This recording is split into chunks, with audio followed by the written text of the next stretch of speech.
Let us start with homage to the Buddha. Namo tassa bhagavato arahato samma sambuddhassa. Namo tassa bhagavato arahato samma sambuddhassa. Namo tassa bhagavato arahato samma sambuddhassa. Today is May 12th, 2012.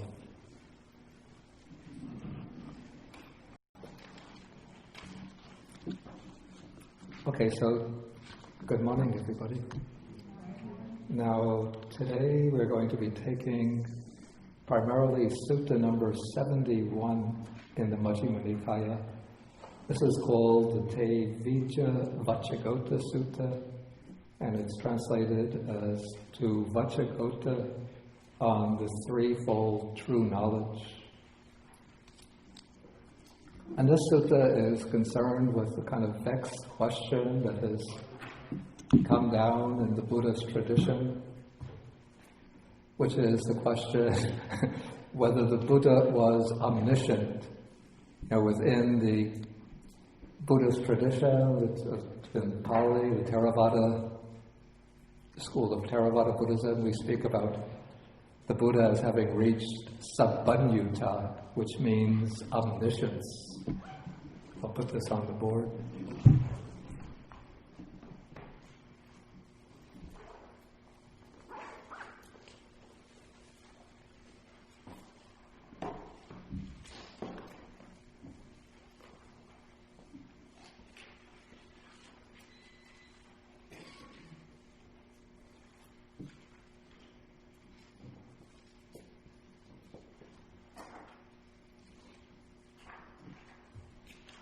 The word sabba means all, and then it's joined with a kind of stem, nu, which is based on the verb, which means to know. So sabbanyu means all-knowing or omniscient, and sabbanyutta means omniscience, or the state of knowing everything. And so it's within the sort of mainstream Theravada tradition, it's held, in works like the commentaries or even some of the earlier canonical works, that the Buddha had, it said that all dhammas, all phenomena, in all their aspects, come into range of the Buddha's knowledge. And then even in Mahayana Buddhism, they're not even satisfied with simply ascribing omniscience to the Buddha, but I've read that, according to some of the Mahayana commentators, that every hair pore of the Buddha's body is omniscient. But let us see what the canonical texts, the earliest documents, have to say about the Buddha's possession of omniscience. And it's not even certain that they're completely consistent with one another on this question. So this sutta, number 71, actually begins a series of 3 suttas in which a wanderer by the name of Vacchagotta comes to question the Buddha. And there are other suttas and other Nikayas in which Vacchagotta is questioning the Buddha. So it seems like this was a wanderer who had met the Buddha on numerous occasions, and he was always a little bit like a speculative philosopher, always troubled and disturbed by these speculative questions. And so we see him in many suttas asking these very abstruse philosophical questions of the Buddha. And then finally we see in Sutta number 73, the Buddha gives an explanation to him which arouses his confidence, and then Vacchagotta becomes a monk and then achieves arhatship. So this Sutta 71 seems to be the first in this series where this wanderer is meeting the Buddha.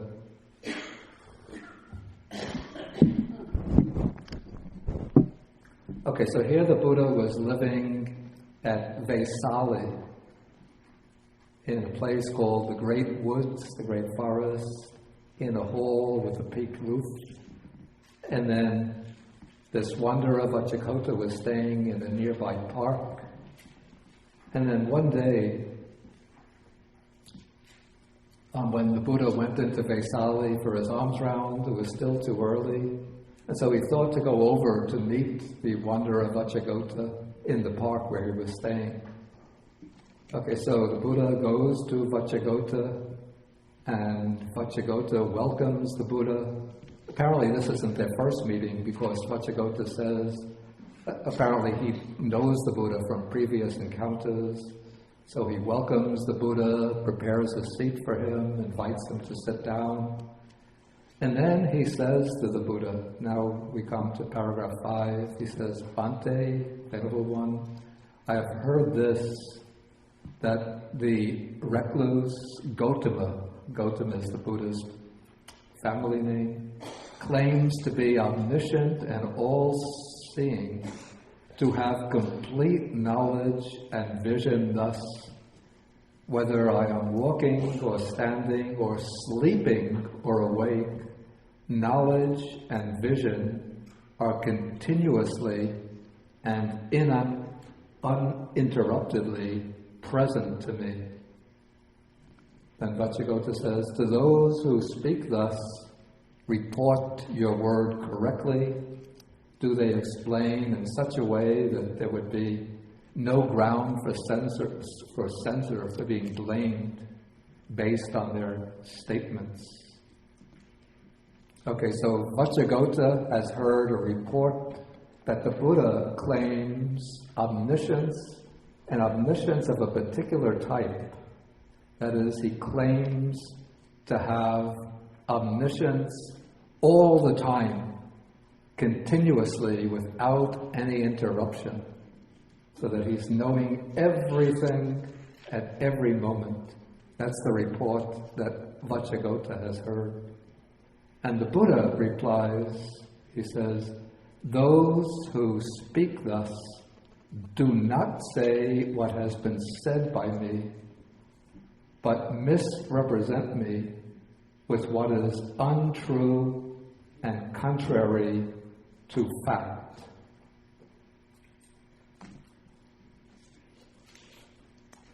Okay, now there was a teacher in the Buddha's time who, according to the Buddha's text, actually did make that claim to omniscience. That is, he claimed to be able to know everything all the time without any interruption. Who is that teacher? Anybody know?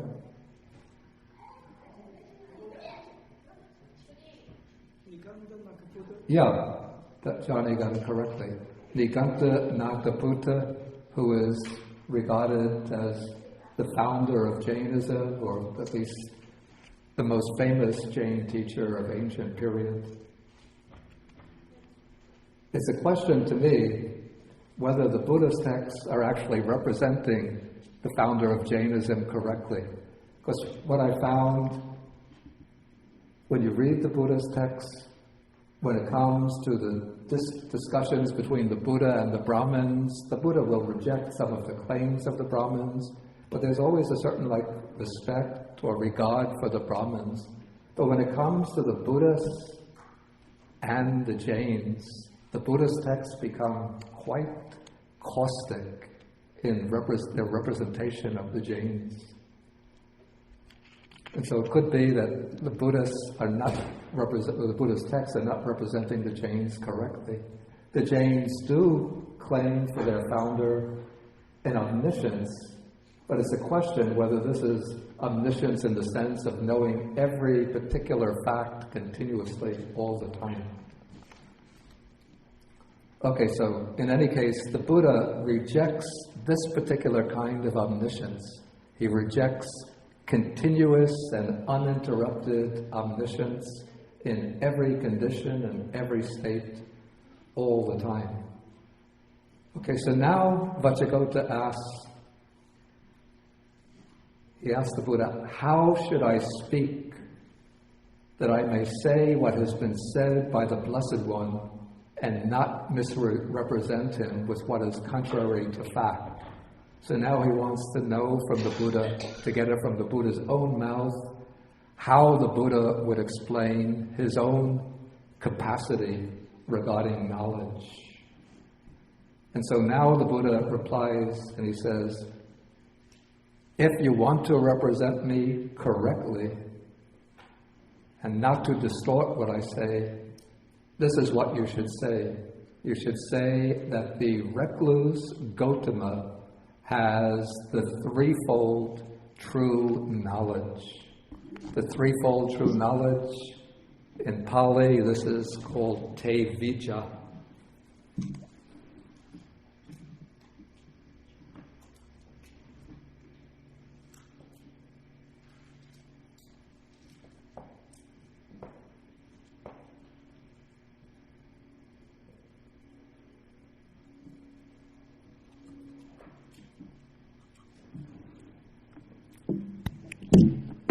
The first part, te, means three, and vijja means a kind of higher knowledge, superior knowledge. In fact, even in Sanskrit, it's used for any kind of, today it's used for any kind of knowledge or science. So Bhuta Vidya is the science of the elements, or physics.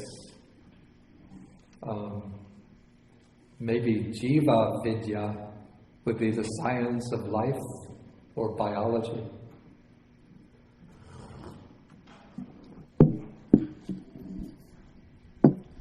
So if you know the account of the Buddha's enlightenment, this traditional account that comes down in the text, we read that after the Buddha entered into the jhanas, the deep meditative absorptions, then he directed his mind to the recollection of past lives, and he remembered his previous lives. Then he developed or aroused the divine eye, by which he could see beings passing away and taking rebirth. And then he attained the knowledge of the destruction of the defilements. So those are the three types of true knowledge. And so now here, the Buddha is going to explain these three knowledges. Here the text is abbreviated, but we could go to the original source. He says, for insofar as I wish, I recollect my many past lives. That is 1 birth, 2 births, and we could go to 51, 24.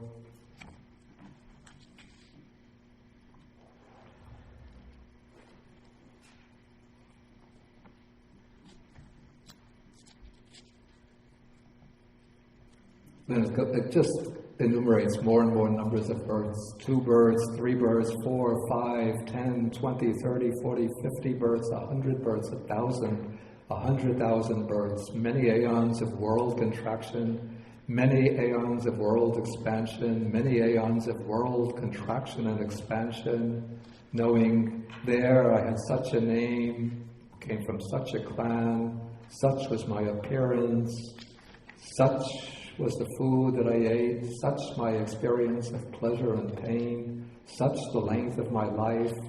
Passing away from there, I took a rebirth elsewhere, and there I had such a name, such a clan, and so on, until passing away from there, I reappeared, I was reborn here. Okay, so thus, with their aspects and particulars, I recollect my many past lives. So that is the first knowledge, the knowledge to recollect one's past lives, or for the Buddha to recollect his past lives as far back as he wants. The second knowledge, I mean, it's a pretty, even though it might not be omniscience, but it's a pretty heavy knowledge. Okay, the second knowledge, insofar as I wish, with the divine eye, which is purified and surpasses the human, I see beings passing away and reappearing. That means beings dying and taking rebirth, inferior and superior, fair and ugly, fortunate and unfortunate, and I understand how beings pass on according to their actions or karma. And we continue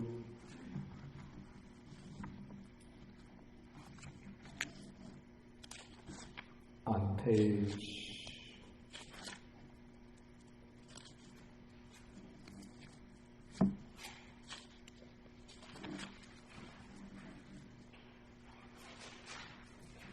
452, section 25.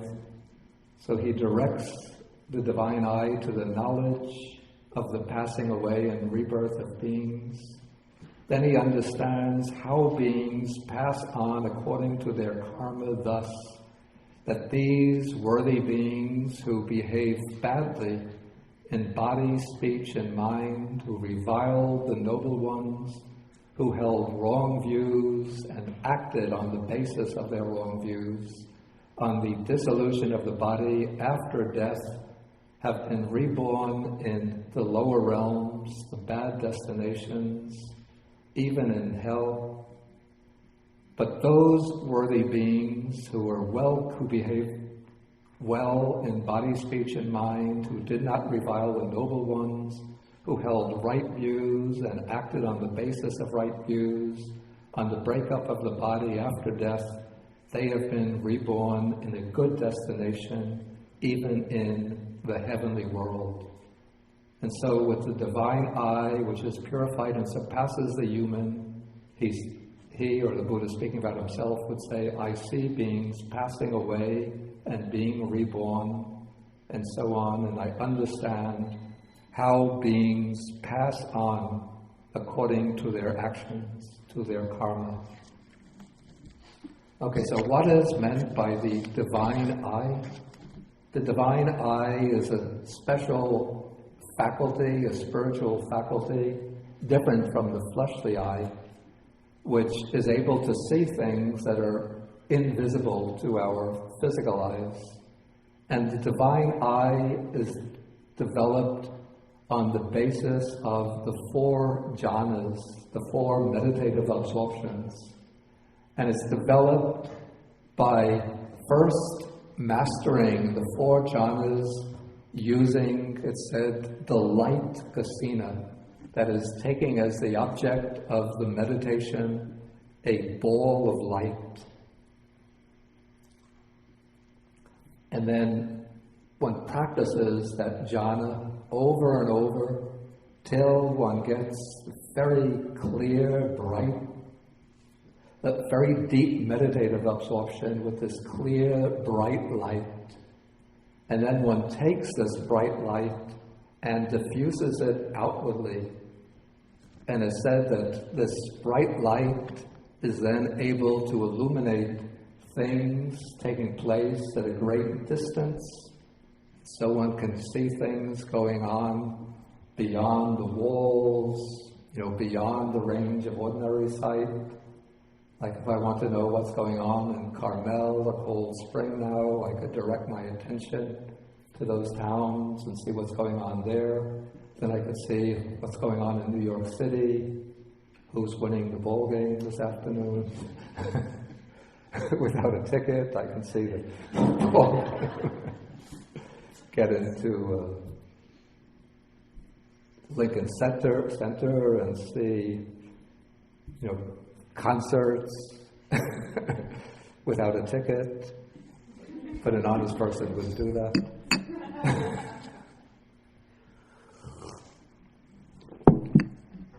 And then one could see things going on in other realms of existence. So one could use that bright light to illuminate different, what I call, frequencies, the other frequencies on which other planes of existence are occurring. It's just like if we have if I have a computer here and there's a wireless system, I can get many different websites. If I tell you that there are bands or vibrations coming into this room, giving the news in Spanish, Chinese, Japanese, Italian, Arabic, what other languages? Hindi, Swahili. You say I'm crazy. This monk is crazy. But if you have the computer and the wireless, you just get onto that website, and then you get news broadcaster saying, 今天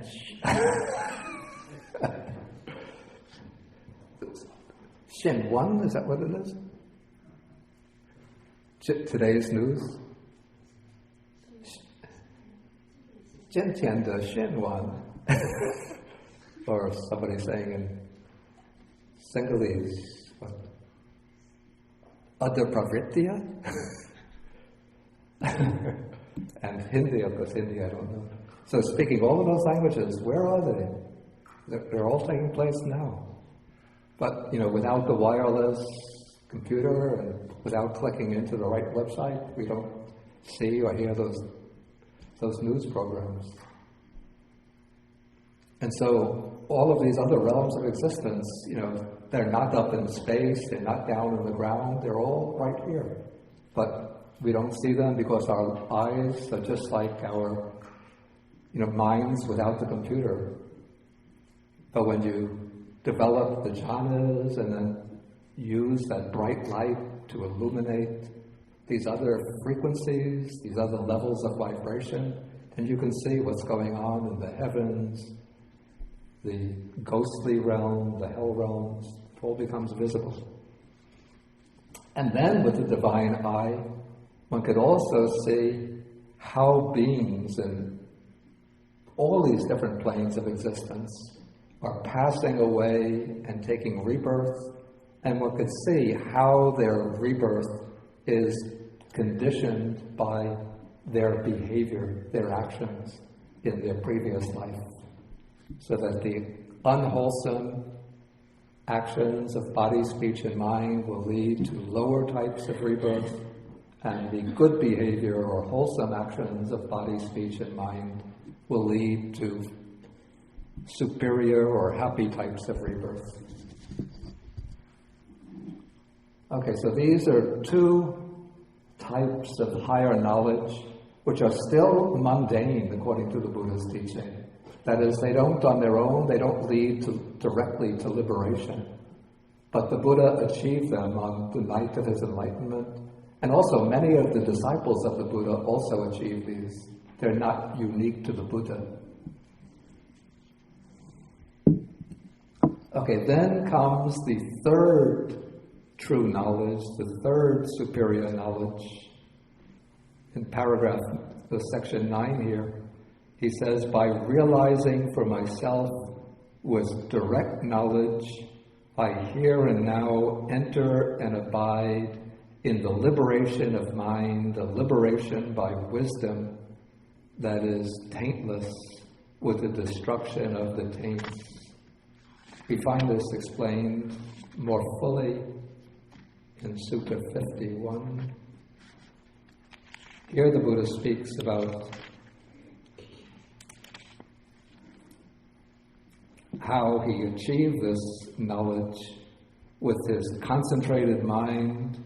He directed his concentrated mind, the mind which has been concentrated by the practice of the four jhanas. He directed it to the knowledge of the destruction of the taints, and he understood as it actually is the Four Noble Truths. And then as he was seeing and knowing the Four Noble Truths, then his mind was liberated from the taint of sensual desire, from the taint of what's called the taint of being, which actually means the craving for continued existence, and from the taint of ignorance. And when the mind was liberated, there comes the knowledge of liberation, He understands that the cycle of rebirth has been brought to an end. The holy life, the spiritual life, has been fulfilled. What had to be done has been done. There is no more coming back to any state of conditioned existence. So this is the knowledge of the destruction of the, I don't really like the taint so much. The original word is asava.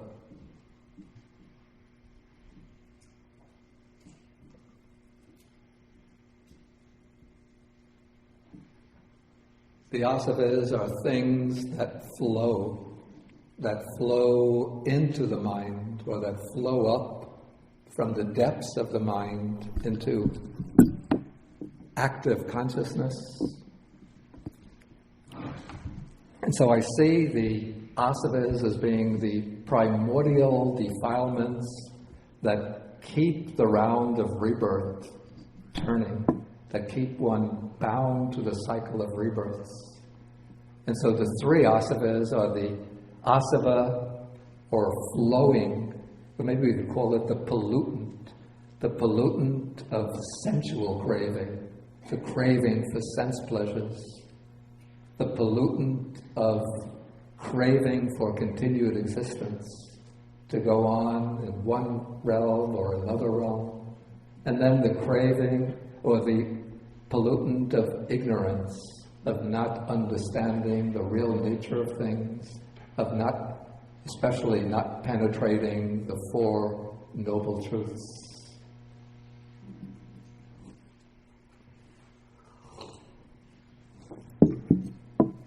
Okay, so these are the three asavas, and so the Buddha, through his enlightenment, has fully understood the Four Noble Truths, has fully understood the nature of the asavas, the pollutants, and by understanding them, his mind has become liberated, completely freed from the asavas. And so then he sums up in paragraph 10, he says, if you answer thus, and you say that I, the recluse Gautama, am or have the threefold true knowledge, you'll be speaking truthfully, you'll be representing me correctly, and won't be distorting my words. Okay, at this point I'll ask whether anybody has any questions about this.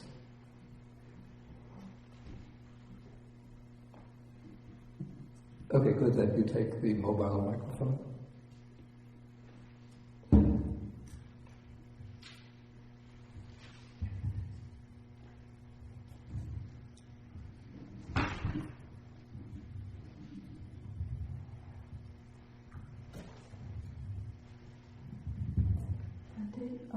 I have a question about the uninterruption. Is it because the phrase said, for insofar as I wish? So whenever the Buddha didn't wish, he doesn't have omission.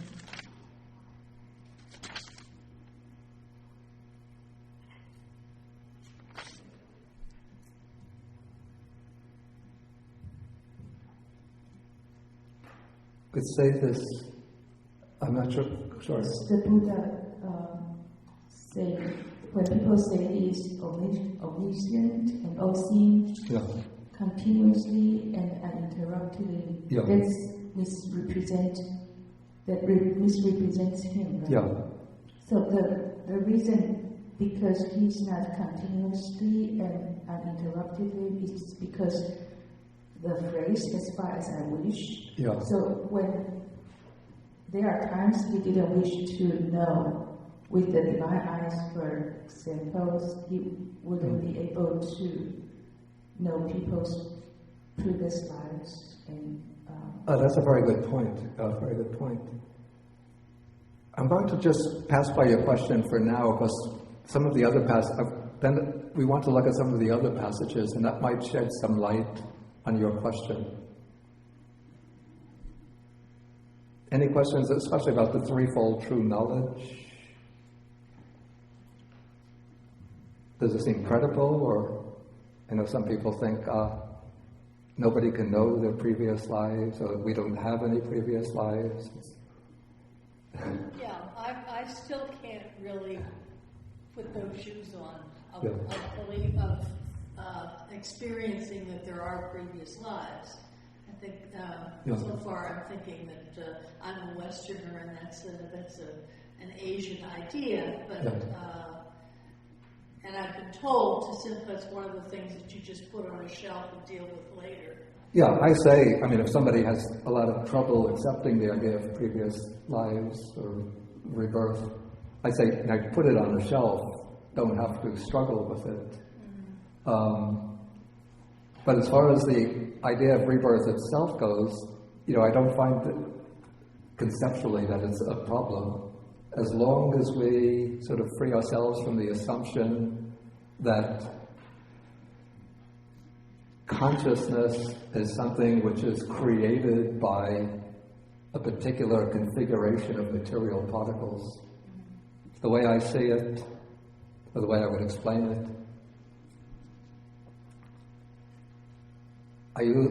again, the computer is very useful besides being useful for typing documents, but for providing analogies.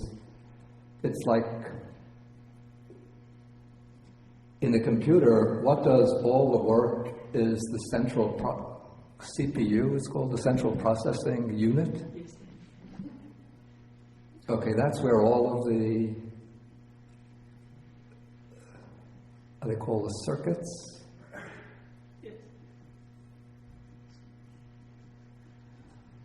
What are they called? Those miniature circuits? Just circuits. That's where all of the circuits are, that's where all the data is processed. But the electricity that powers the computer doesn't come from the central processing unit. But you plug the computer into the wall and the electricity is coming from the power generator someplace miles and miles away through the electric wires that comes into the computer. Or if it's the portable notebook computer, it might be coming from the battery.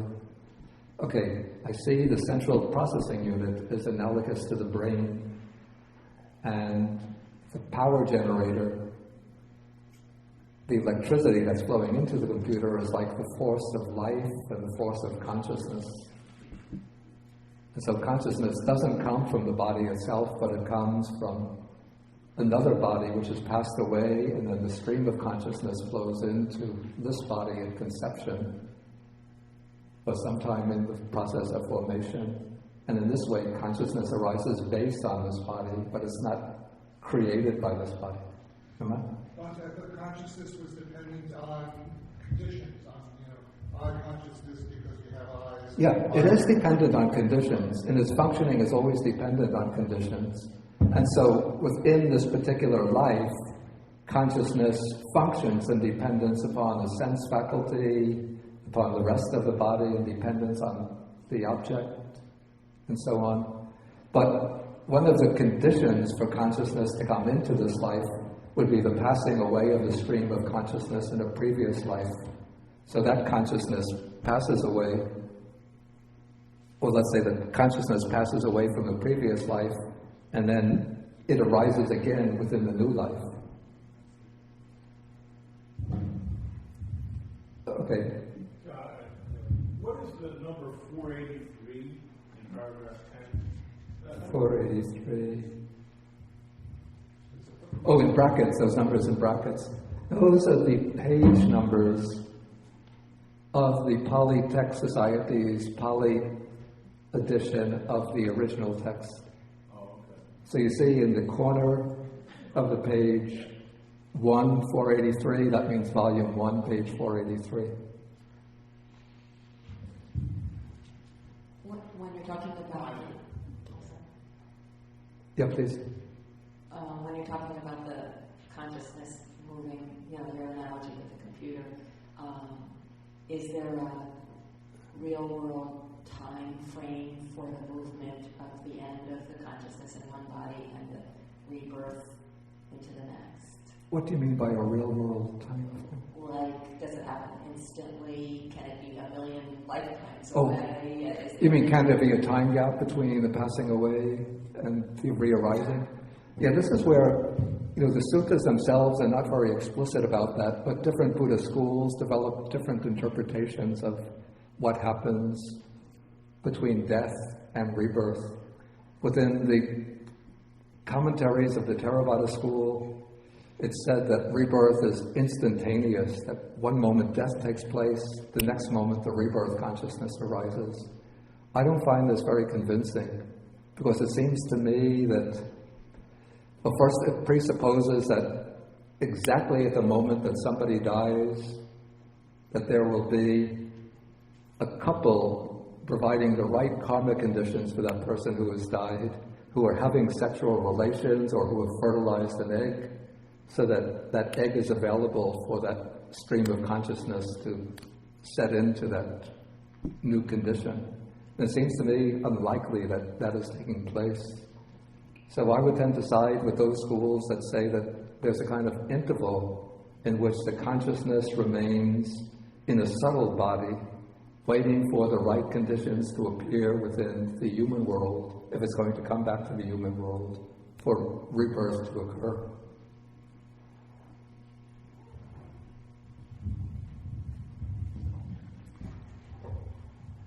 Bande, you just mentioned the divine eye of Buddha is not unique to him. Some of his disciples.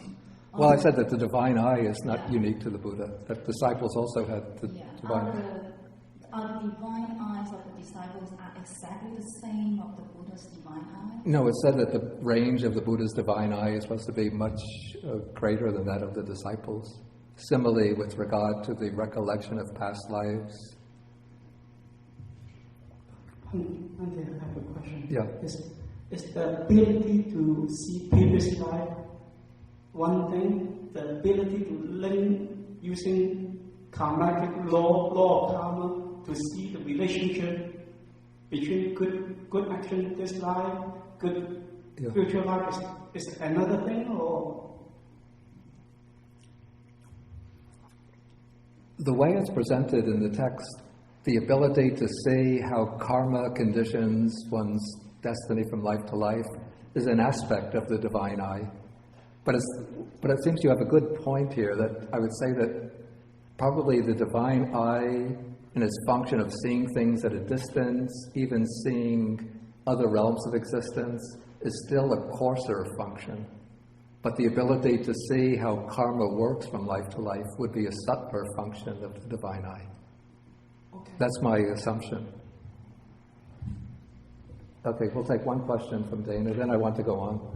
I'm completely involved with the idea of the divine eye. You see it on people, Muslims and Jews too, right? The hand is the eye. I say, Muslims have the eye. Well, anyway, I'm very interested in the idea of nimitta. You have kasina. Nimitta, yeah. Yeah, and that when you've been meditating long enough, you see that. Yeah. Is that the divine eye in each of us when we achieve that in our meditation? We see the nimitta. Yeah. Is that the divine eye? Are we all capable of that experience? Yeah, the nimitta itself is not the divine eye. Oh, it's not? It's not, Sorry. in itself it's not the divine eye, but the nimitta arising means that the concentration is becoming very strong. And so by pursuing the nimitta, especially if it's the light nimitta to the level of the jhanas, then one is establishing the basis for the divine eye. Okay, anyway, I want to pass on.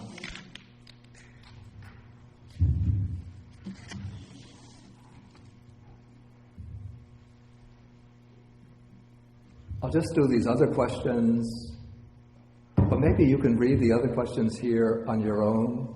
I want to move on to some other passages that relate to the topic of omniscience. And one interesting passage is in Sutta number 90. I'm just going to take passages out of the sutta, and we'll look at them together. Okay, it begins on page 735. It's paragraph number 5. Okay, King Pasenadi comes to the Buddha and he says, Venerable Sir, everybody have it? I have heard this. The recluse Gautama says, there is no recluse or Brahmin who is omniscient and all-seeing, who can claim to have complete knowledge and vision. That is not possible. Then he says, do those who speak thus say what you yourself have said, or are they misrepresenting you?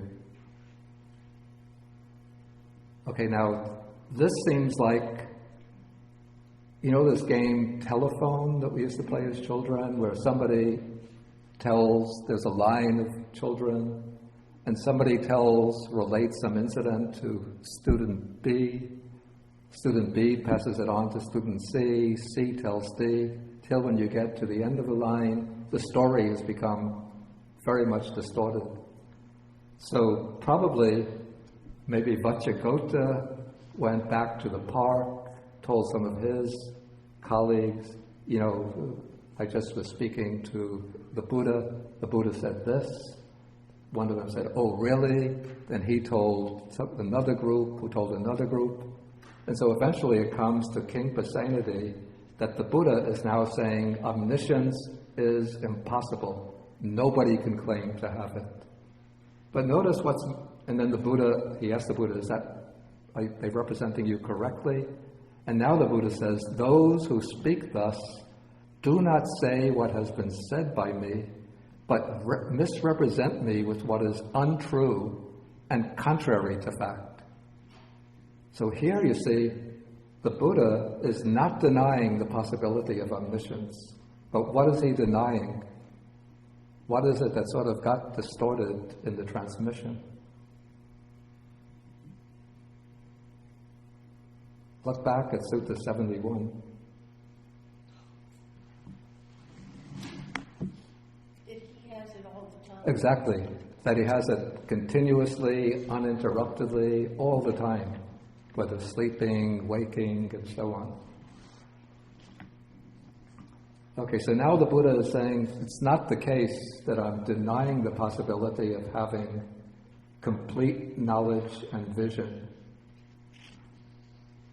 Okay, then somehow the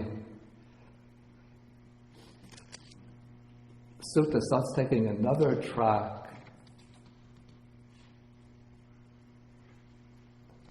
Oh, I'm sorry. Okay, and then we come down. King Pasenadi asked, where did you hear this from? And eventually it turned out that one of the court Brahmins has made that statement. Okay, then in paragraph 8, King Pasenadi of Kosala says to the Buddha, he says, could something else have been said by the Blessed One referring to that and the person understood it wrongly? In what way does the Blessed One recall making that utterance? And now the Buddha says, I recall having actually made the utterance in this way. There is no recluse or Brahmin who knows all, who sees all simultaneously. That is not possible. Okay, so what the Buddha is denying here is simultaneous omniscience is not possible.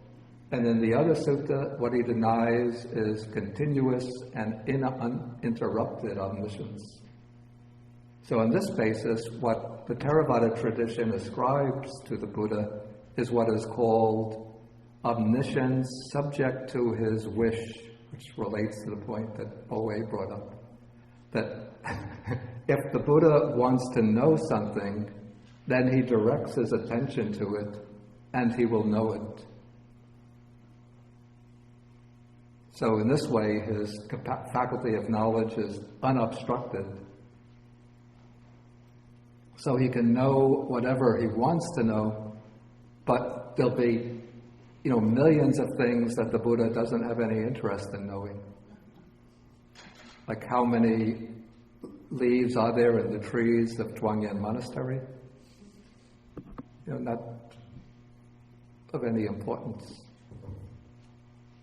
Buddha, I have a problem with Microsoft Word. I'm trying to create a document with columns, but I want to get the heading centered without being shoved off to one of the columns. How do I get out of that problem?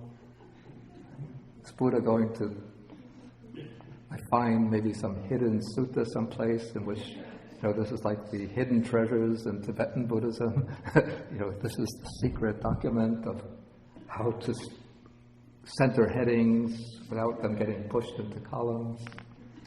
A problem I ran into yesterday, so if anybody knows, tell me how to do it. Okay, so at least the Buddha is sort of suggesting that it's possible to have omniscience. Then I asked you, or I sent some passages from the Sutta as printouts. These are two suttas from the Anguttara Nikāya. I just took some selections, some excerpts from them. Okay, Sutta number 23, we have the statement that the Tathagata is another term for the Buddha, has fully awakened to the world. The Tathagata is detached from the world. Then going down a little bit, it says, bhikkhus, in this world with its devas, Mara, and Brahma, in this population with its ascetics and Brahmins, its devas and humans, whatever is seen, heard, sensed, cognized, reached, sought after, examined by the mind, all that the Tathagata has fully awakened to or become fully enlightened about. So in a way, this is making a statement that the Buddha has fully understood everything that can be known through any of the senses, including the mind. And then there's the next sutta says, in this world with its devas, Mara and Brahmas and so on, whatever is seen, heard, sensed, cognized, reached, sought after, and examined by the mind, that I know. Again, this is making what seems like a very bold claim to omniscience. And I have to say, I don't know whether, even though these suttas are shown as having been spoken by the Buddha, we cannot know, did the Buddha really say this, or did maybe a somewhat later generation who wants to extol the Buddha and exalt the status of the Buddha make statements like this, ascribing them to the Buddha in order to boost his stature, especially with the leader of the Jains claiming to be omniscient, all-knowing, all-seeing, to have uninterrupted knowledge and vision. So if the Buddhists were to hold to the idea that the Buddha claims to be a triple knowledge man, he only knows his past lives, the passing away and rebirth of beings, and the destruction of the defilements. He's not getting the Academy Award, the Oscar for the most expansive knowledge. So we have to, extend the knowledge of the Buddha in order to at least make him equal to the Jain teacher. But then it also is possible that the Buddha did make this claim. But I wouldn't take it in the sense that the Buddha knows all the facts of human history through so many generations up to the present, that he knows all the laws of chemistry and biology. But for me, what's satisfactory is to have, or as a basis for trust, is to accept that the Buddha has understood the essential truths that are to be understood and realized through the practice of the spiritual life, and that the Buddha teaches the ways that lead to harm and suffering, the ways that lead to well-being and happiness, the ways that keep one bound to the cycle of birth and death, and the ways that lead to liberation from the cycle of birth and death. So for myself, looking at this issue in a rather practical way, that is sufficient. And I don't have to struggle with the question whether the Buddha can help me solve my problems with Microsoft Word, or whether he could even write the instruction manual for the Word version of the year 2020. I mean, those are not really so relevant. Okay, we'll take a few questions. Richard? Yeah. You're doing a complete version of the Majjhima Nikāya, right? Of the Anguttara Nikāya. Yeah. This one, I don't know. This doesn't have number 24, the Columbus Park in it? Maybe not, yeah. It doesn't. It doesn't. 23 is there, but not 24. Okay, yeah. I wonder, do you know how is 24 available? Okay, this is my advice for everybody. I don't like to promote myself, but you brought it up. An ad from the sponsor. I'm not working for Wisdom Publications, but I translate for them. If you go to the website of Wisdom Publications and you want to get a copy of the complete Anguttara Nikāya, it's scheduled to come out in September. But if you order before the middle of August, you'll get a 40% discount. When it gets published, it will be $75. It will be about close to a 2,000-page book, but it will be 75 pages.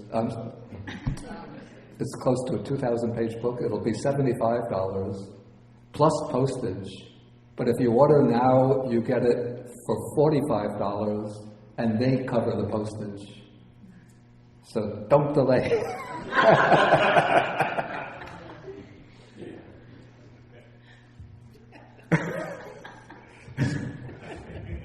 I'll be checking with Wisdom Publications on Monday.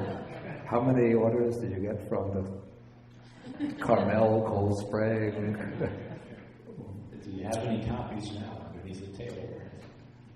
The only copy that I have is a PDF on my computer, which is the proofs that I have to start checking. My question was, you were talking about, it seems like you were mentioning the computer and Microsoft and those types of things. I'm not an agent for Microsoft. So what you're talking about is more wisdom rather than knowledge, is that correct? So knowledge would cover the Microsoft, and so how to do this. Oh, I see. In relation to the Buddha's... Well, I'd say make a distinction between wisdom and knowledge, and what is claimed here is still, it's a kind of knowledge, and it's said to be a knowledge that he claims to know whatever can be seen, heard, sensed, cognized by the mind. But I'd assume that this would be not knowledge of particular matters of fact, but knowledge of essential principles, particularly knowledge of the varieties of forms, sounds, other sensory objects, how they fall within the different realms of existence, and then, of course, the essential principles of impermanence, being subject to suffering, being non-self. So you could say that aspect is wisdom. Okay, maybe we'll have time for one more question. Then we will have, for those who requested, the going for refuge ceremony. So any question? Okay, Matt here has the question. The tastes that arise come from the physical body, brain, the body, I believe, rather than something more abstract like consciousness per se. So if one is able to destroy the taste and then achieve that liberation, exactly how does that consciousness that is non-returning? Does when the body dies, and that consciousness re-enters the stream of consciousness, how does it know that it doesn't return, that it stays in this non-return state, whatever that is? course, that brings up a big question, and maybe we'll be touching on that question to some extent with the next sutta, sutta number 72. But let's just say that, according to the suttas, when one destroys the taints, then one has, they call this a retrospective knowledge, by which one knows that the taints have been destroyed and that there's no more coming back to any state of being. So that knowledge is said to arise. Exactly how it arises, how it's self-certifying, that I don't know. But it seems that for those who attain it, it's sort of self-confirming. Okay, now we'll end the class a little bit early because we want to do the going for refuge ceremony. So we'll end with the sharing of the merits. I think the sheet was handed out. So we share the merits with the devas, the Buddhas, the other spirits, and with the world.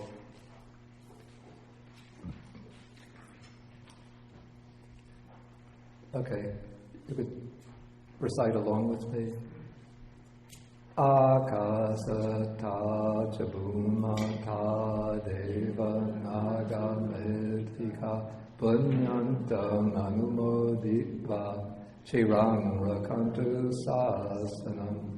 Akasata chabhumata deva naga medhika punyantam anumoditva chirang rakantu desanam.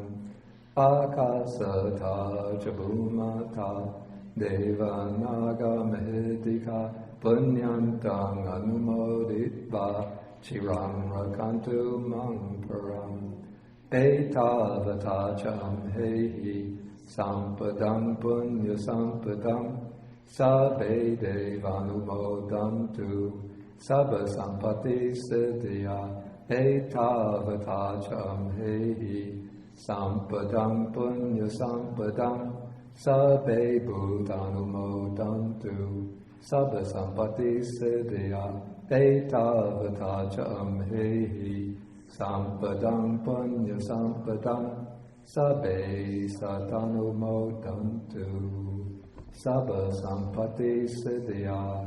Bhavagupadaya vijetato etantare satakayupapanna rupya rupicha sanya sanino dukha pamuchantu pusantu nibutim.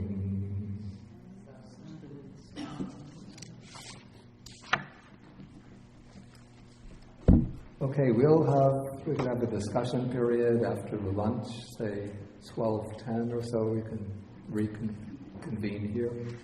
And now we'll have the going for refuge ceremony for those who wanted to do it. We can go over to the other side, the meditation side.